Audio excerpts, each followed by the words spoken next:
Selamat datang kembali di sini channel. Nah, ini saya rekam video ini di hari yang sama seperti saya rekam Fortuner kebetulan mobil itu. Ini adalah Toyota Alphard 2,5G tahun 2017. Ini yang pre-facelift. Jadi pertama kita lihat lampunya. Ini lampunya cukup canggih ya. Ada 1, 2, 3, 4 modul. Ini di sini lampu yang corner ini lampu kecil beserta dengan strip LED ini. Ini DRL dan lampu kecil. Untuk lampu utama dan lampu high beam ada dua ini, satu kotak satu bulat. Ini semuanya proyektor LED. Dan untuk yang ini cornering light. Jadi kalau malam untuk berbelok ini lampu ini akan minar ke samping supaya jalanannya diterangi. Lalu untuk lampu sen masih halogen. Ini lampu kabut sudah LED. Sini ada corner sensor, di sana juga ada. Dan ini grill chrome yang amat sangat besar. Belum lagi lihat yang sudah facelift, lebih besar lagi grillnya.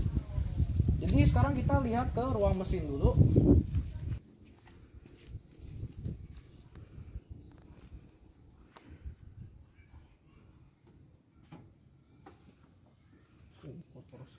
Ini adalah mesin 2494 cc inline 4 bensin, membuat tenaga 177 horsepower dan torsinya 234 Nm. Suatu ciri khas yang saya temukan tentang Toyota sejauh ini, itu di bagian kap mesin depannya ini ada strip chrome pasti. Entahlah itu dari Alphard ini, Alphard generasi sebelumnya, Innova ini, Innova generasi sebelumnya, bahkan sampai Fortuner pun itu juga ada garis chrome di depan. Sekarang kita lanjut ke samping. Ini velgnya two tone polish ya, bukan apa single tone ini yang depan. Ini menggunakan velg ring 18. Profil ban 235/50 R18. Ini spoknya sangat banyak, saya tidak mau menghitungnya, silahkan Anda hitung sendiri. Lalu untuk spions, coverage warna body ada lampu sen, strip LED. Dan sekitar window sill ini di bawah untuk pintu depan sampai depan ini tarikan chrome di bawah, tapi di sini dia naik, dan sekian sampai belakangnya itu strip chrome di atas ya. Di sini door handle dilapisi chrome, akses markingnya seperti ini nih. Sekarang coba kita masuk ke dalam. Ini door panelnya atasnya soft touch ya. Di sini ada wood panel dengan tarikan chrome di bawahnya. Sini bagian sini plastik nih. Armrest dan panel ini kulit berwarna beige karena ini yang tipe G. Untuk yang tipe Q itu hitam.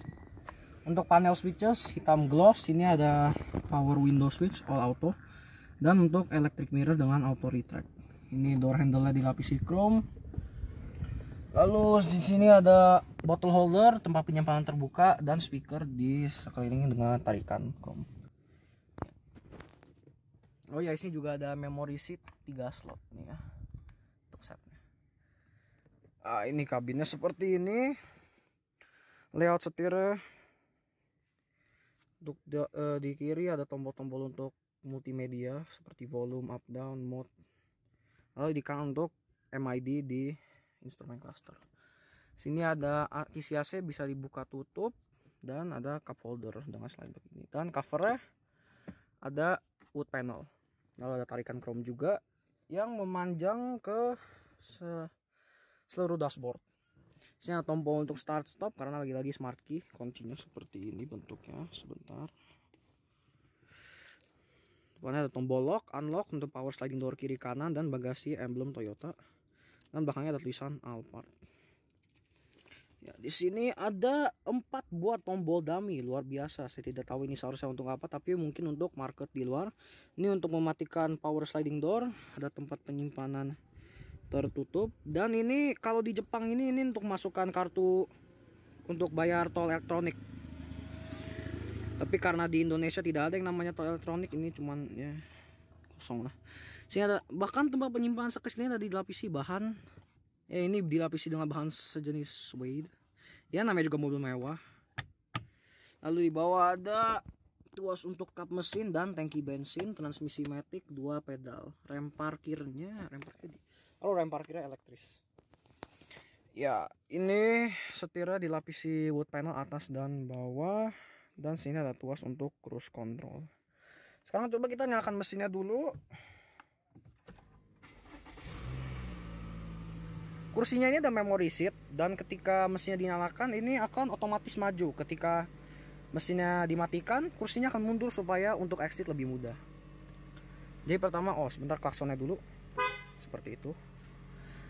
Ya, ini instrumen clusternya ada LCD MID seperti Toyota lain-lainnya. Oke ya. Sini ada setting, ini untuk mematikan parking sensor, nanoe untuk filter udara. Ada apa lagi? Ini untuk supaya otomatis matikan mesin seperti ketika di lampu merah, untuk nyala mati eco. Ini untuk buzzer pintu, bahasa, unit seperti kilometer, miles. Banyak sekali. Dan untuk warna MID. Ya, itu sepertinya. Ada lagi. Ini untuk info MID-nya. Ada range sisa bahan bakar, average speed, eco, dan digital speedometer. Ini untuk smart start stop ya, yang saya tadi katakan. Dan ini untuk mengatur AC di belakang, dan untuk ceiling lightnya. Ceiling lightnya ini yang ini nih ya, itu bisa coba kita nyalakan. Bagaimana caranya ya? Ini dia nih warnanya ungu, bisa diganti-ganti juga warnanya. Dan ini untuk peringatan ya. Speedometernya maksimalnya 180 km per jam. Entahlah itu karena memang ini spek JDM mungkin, atau memang seperti itu. Ini untuk sisa bahan bakar. Tachometer maksimalnya 8000 rpm dan redline-nya di 6500. Ini untuk temperatur mesin.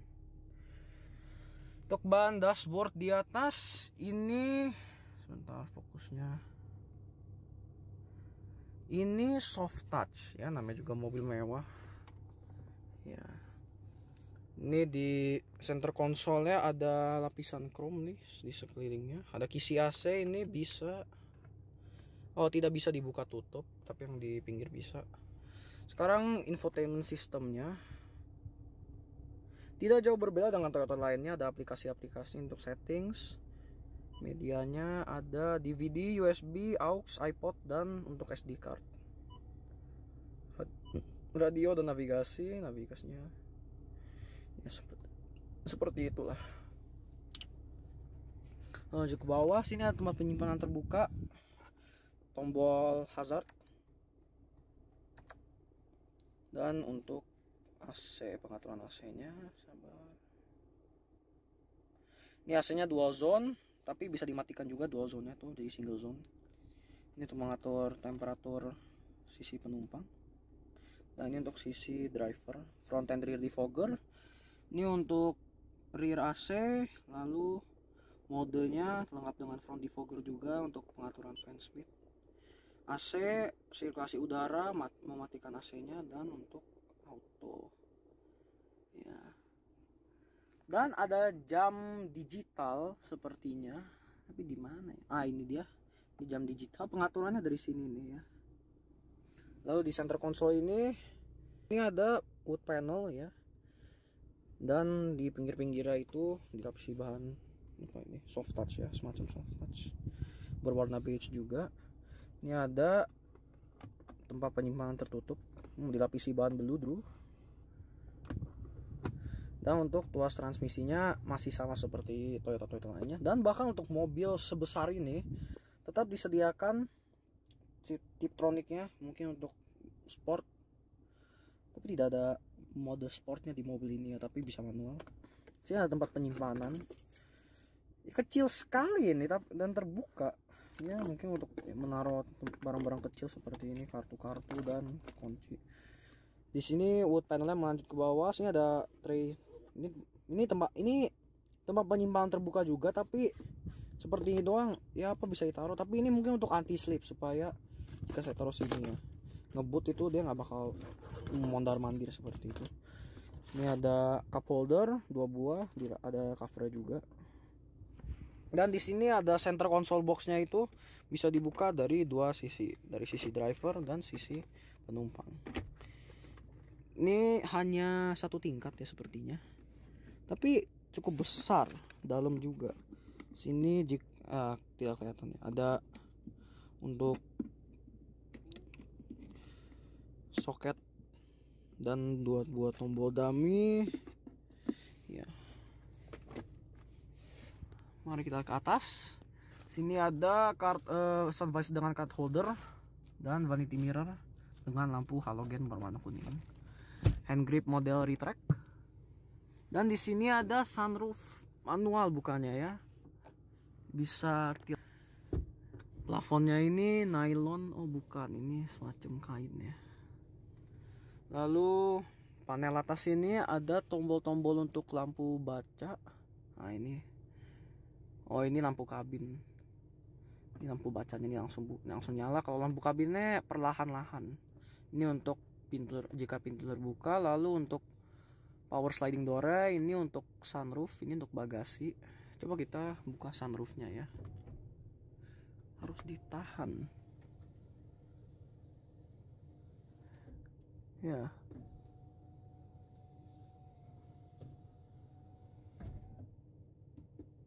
Oh, covernya bagaimana? Oh, covernya harus manual sepertinya menutupnya. Ya, kurang lebih seperti itu juga. Ini kan mobilnya cukup, meskipun tidak terlalu tinggi, tapi disediakan hand grip juga di sini. Dan layout door panelnya seperti ini. Kursi dibalut kulit dan ini bisa untuk kursi penumpang bisa diatur elektriknya. Sekarang coba kita ke belakang. Dan kursi driver depan ini bisa diatur secara elektris, ada height adjusternya, tapi tidak ada lumbar support. Lalu kita ke tengah, dimana biasanya Pak Bos duduk.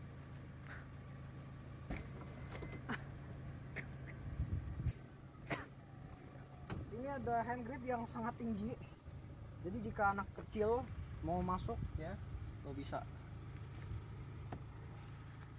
Yang saya cukup bingung itu ini untuk mengatur slidingnya, kenapa tidak dijadikan elektris saja atau manual? Cukup besar di sini ya. Kontrol untuk kita di sini, ini untuk reclining dan juga ada untuk footrest. Serasa naik pesawat first class ya. Ya jika Anda membeli Alphard, disinilah seharusnya Anda pas itu ya. Sini ada, ini semacam hand grip lagi nih. Tapi untuk ketika duduk, misalnya supir Anda ugal-ugalan bisa pegang di sini. Ya, tolong kameranya. Ya.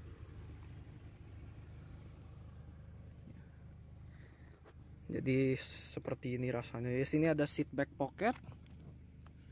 Di penumpang juga ada. Dan sini ada tempat penyimpanan tertutup, cukup tidak terlalu besar sih, tapi tetap dilapisi wood panel, di sekeliling ada chrome. Dan ada tempat penyimpanan terbuka. Apa ini? Please do not place metallic or magnetic objects. Mungkin ada magnet juga di daerah sini ya. Ini apaan ini? Wah, saya tidak tahu. Dan sini bawahnya lagi ada tempat penyimpanan tertutup, terbuka. Ini ada tong sampah, ini tidak datang dengan mobilnya, itu beli sendiri.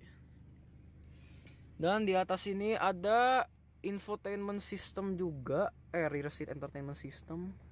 Ini ambient light ya. Ya sepertinya iya. Ini untuk membuka layarnya. Ya. Wow. Ya. Di sini ada pengaturan untuk AC belakang. Ini untuk open close panoramic roofnya ya. Covernya ditutup secara manual. Lalu ini ada untuk menggantikan warna ambient lightnya. Ini otomatis ya berubahnya. Lalu ini untuk mode AC penumpang belakang dan untuk fan speednya. Ya. Lalu coba kita lihat kursi pilot seatnya ini yang semacam menjadi ciri khasnya Alphard. Di sini ada cup holder satu buah dan tempat penyimpanan kecil, ini entahlah bisa taruh apa. Ini ada wood panelnya, di sekelilingnya ada tarikan chrome. Lalu ini untuk mengatur recliningnya dan untuk footrest. Ya, armrestnya ini fix position ya, nggak bisa naik turunin, tapi ya enak juga rasanya dulu di sini. Terus tutup pintunya dulu.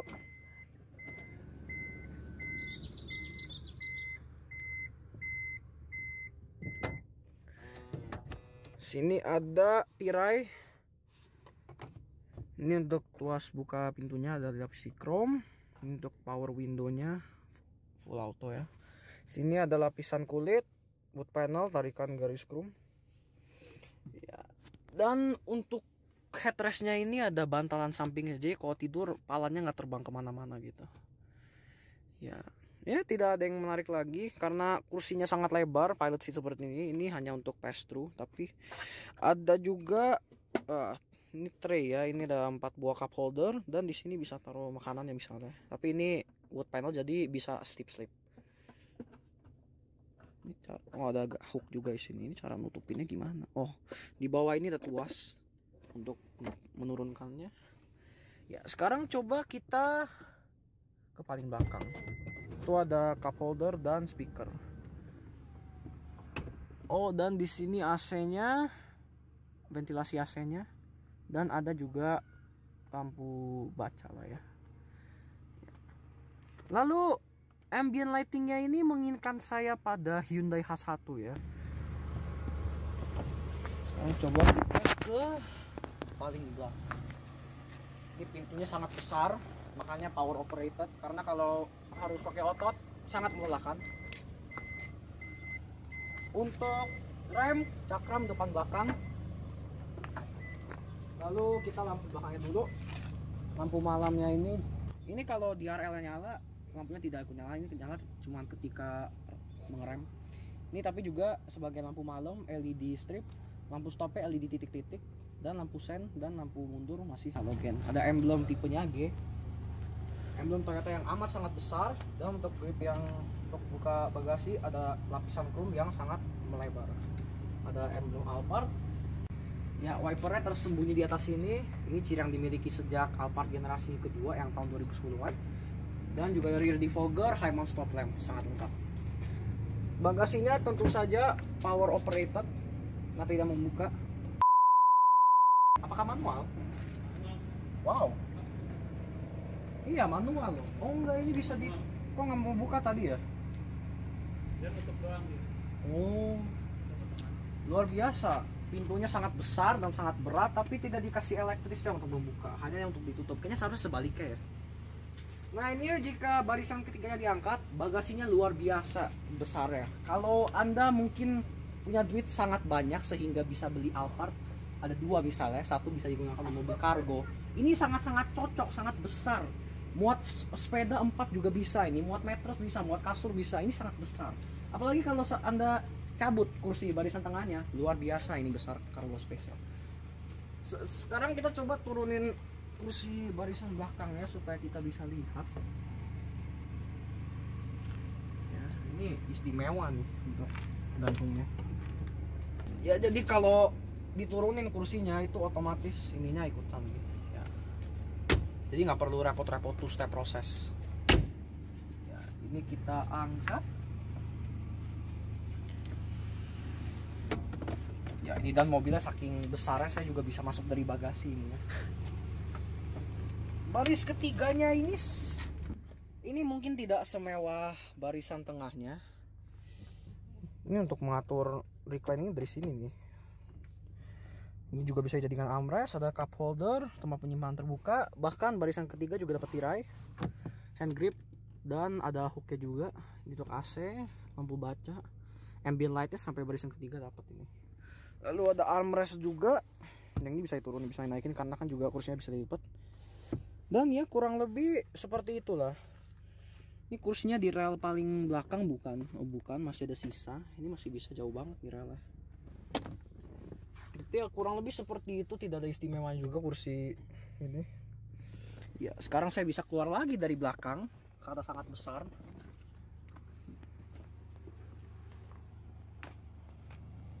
Ya seperti itu.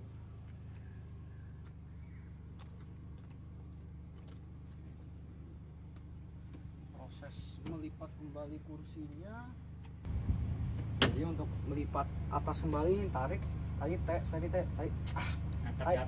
tadi saya tariknya kurang keras ternyata ya. Nah, untuk naik ke atas ini dicetekin kembali, Dicepit enggak? kurang. Dicepit turunin. Barisan ketiga dapat seat belt juga, dan ya di belakang ada hordeng juga ini untuk membantu privasi Anda. Dan nutupnya ini bisa power operated. Yang saya bingung itu kenapa nggak bukanya juga power operated. Lampu plat ini kayaknya LED juga warna putih. Dan ya seperti itu. Ini sebuah mobil yang sangat laris di Indonesia bisa disebut. Dan orang sering sebut jika Anda belum punya Alphard, Anda tidak bisa dikatakan sebagai orang kaya. Ini seperti ciri khas setiap orang kaya, pejabat atau apa. Orang yang punya duit pasti ini menjadi pilihan pertama mereka. Ada Rivale, Odyssey, Elgrand, tapi kedua itu tidak sukses Alphard ini. Bahkan saudara kembarnya pun Velfire tidak sesukses Alphard ini. Dan sampai sekarang setelah facelift pun Alphard masih sangat kuat penjualannya. Dan saya kira Toyota tidak akan memberhentikan mobil ini dalam waktu yang singkat. Jadi sekian untuk review kami kali ini. Terima kasih telah menonton.